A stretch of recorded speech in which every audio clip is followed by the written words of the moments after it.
I love color grading, but ever since I switched to Sony and I wanted to do more storytelling, I find myself needing a quicker solution rather than manually grading every single clip. Having something for a quicker turnaround so I can output more content and focus less on the grading, at least right now, and more on the storytelling. Shooting all my content in SLOG3, SLOG3.cine, and I wanted something that was a little bit better than just a normal Rec 709 conversion. So a normal lot would look like going from SLOG3, as you're seeing now, to Rec 709 Gamma 2.4. That's how I convert my footage, and that would look like this. So if we go back to SLOG3 and go to my lot instead, what that does is essentially the same, but it boosts both the contrast and the saturation a little bit without exploding the colors completely, and also adds a slight bit more contrast. So overall, it makes the image looks a bit more flattering and pleasing, along with adjusting the greens a little bit so they're not looking as artificial as sometimes cameras will capture them, and also adjust the skin tones a little bit to bring it a little bit closer to the skin tone line and just make it look a little bit better.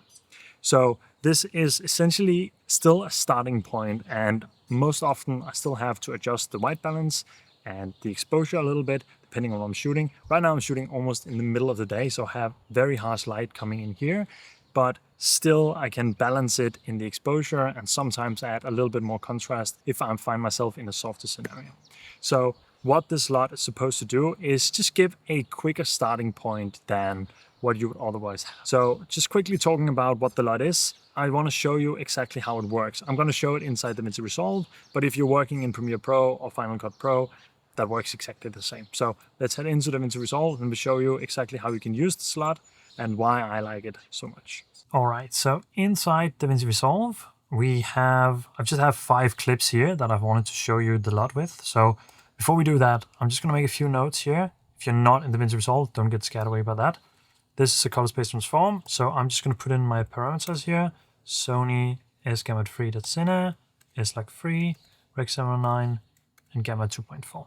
So if you just did a normal conversion, this is what it would look like. So if we just grab a still here, I'm just going to copy this across all the different images here and grab a still for all of them. That way we can compare to what it would normally look like if you just did a normal conversion. Okay, so now we can reset this one again and instead head in and use the version 3, which is the one you would download as of recording this one, and apply that. And immediately you can see that it gets quite a lot darker because it adjusts or applies some more contrast, but it also added quite a lot of saturation. So what we can do here is in DaVinci Resolve, I'm just going to do it a little bit more technical here, add my parameters. They are out of screen so you can't see it, but I'm just choosing as Gamma3.cine and SLOG3 to make this tool work the best possible. This is just an exposure tool. If you have an exposure slider or you're using the offset, that's perfectly fine as well. Let's try and boost this with like 0.5, and already that looks a bit better, maybe 0.75. And now we already have something that I think looks pretty good. So we could go in and adjust the balance as well, temperature and exposure, and this is our contrast if we need it. And this is our lot. So now I've just named these. Again, you could do all of this in one if you wanted to, and you can make it much simpler if you're in Premiere Pro. Then you just use the sliders after you've applied the lot. But if we try to copy this across from here, this one we can make a little bit brighter.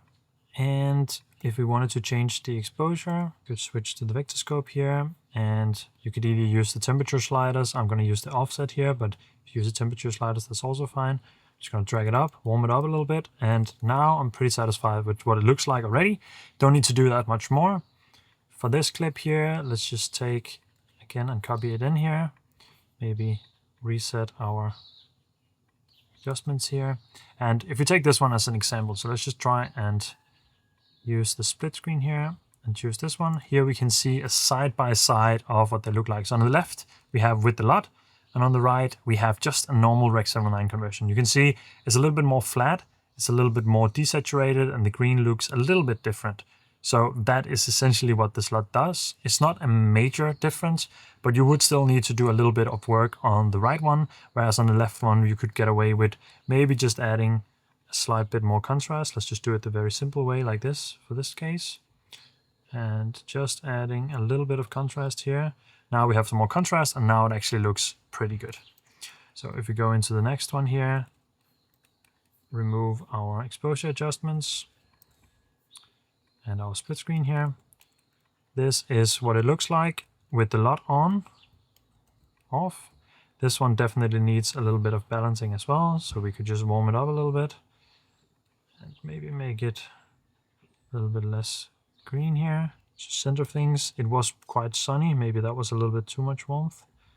Something like this, and then maybe add a little bit more contrast. This time I'm going to use the tone curve. These are just the adjustments that you can make yourself, so I use different techniques for all this always. And then the last one here, we just reset this here and use the LUT. You can see this is what we get immediately from using the LUT, whereas if we compare it to the other conversion, you can see this is much more flat in this case, whereas it gets a lot more contrast, a little bit more saturation, and just overall looks pretty good from the get-go. So in this instance, I don't think I need to add any contrast or exposure adjustments or balance. I'm pretty happy with what it looks like already. And that is essentially what the LUT is doing. So it's just a conversion LUT, basically, and gives you a much easier way of converting your footage without having to do that much work afterwards. Just gives you a good starting point that's a little bit better than a normal conversion. So on the last note, I just wanted to say that I originally made this LUT just for myself so that I could quickly color grade my clips without making them look any kind of stylistic, as I can always add that afterwards, but just a quick turnaround so my footage can look great in an instant. And I thought, why not make it available as well? And I wanted to make it super affordable. And that's why the price is so low.